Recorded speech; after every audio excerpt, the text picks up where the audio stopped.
বান্ধবী যখন নিজে লিপস্টিক পরে। বেশি লিপস্টিক নষ্ট করা যাবে না, একটু কাছি কাছি রেখে দিই যাতে অল্প করে ব্যবহার করতে পারি। এবার ঠোঁটের নিচে একটু ডট ডট দিয়ে নিই, ঠোঁটের উপরেও একটু ডট ডট দিয়ে নিই, ব্যাস। আর কিচ্ছু করতে হবে না, ব্যাস। আমি তো শিওর এরকম করে যদি আমি লিপস্টিক ব্যবহার করি আরো 1 বছর চালিয়ে নিতে পারবো।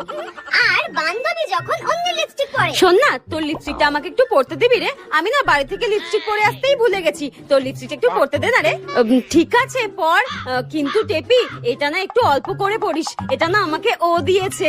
এই নে ধর। হ্যাঁ থ্যাংক ইউ রে। বান্ধবী লিপস্টিক বলে কথা, যত পারো তত ঠোঁটে ঘষে নাও, ও তো কিচ্ছু বলবে না আমি জানি। আরে মা, এটা লিপস্টিক, তুই কি একদিনে এটা শেষ করবি নাকি? আর কিছু বললেও আমার কোনো যায় আসে না, আমি তো ঠোঁটে ভরে ভরে ঘষে নিয়েছি। তুই যদি আমার বন্ধু না হতিস না, আমি তোকে মেরেই ফেলতাম। এইভাবে থোবরায় লিপস্টিক কে ঘষে ভাই? এই নে। হ্যাঁ, এই লিপস্টিকটায় আর কিছু বেঁচে আছে, সব ঘষে ঘষে কাচিয়ে কুচিয়ে মেখে নিয়েছে। কি বাজে মেয়ে, মনে হচ্ছে মেরে মুখ ভেঙে দিই, ডাইনি একটা।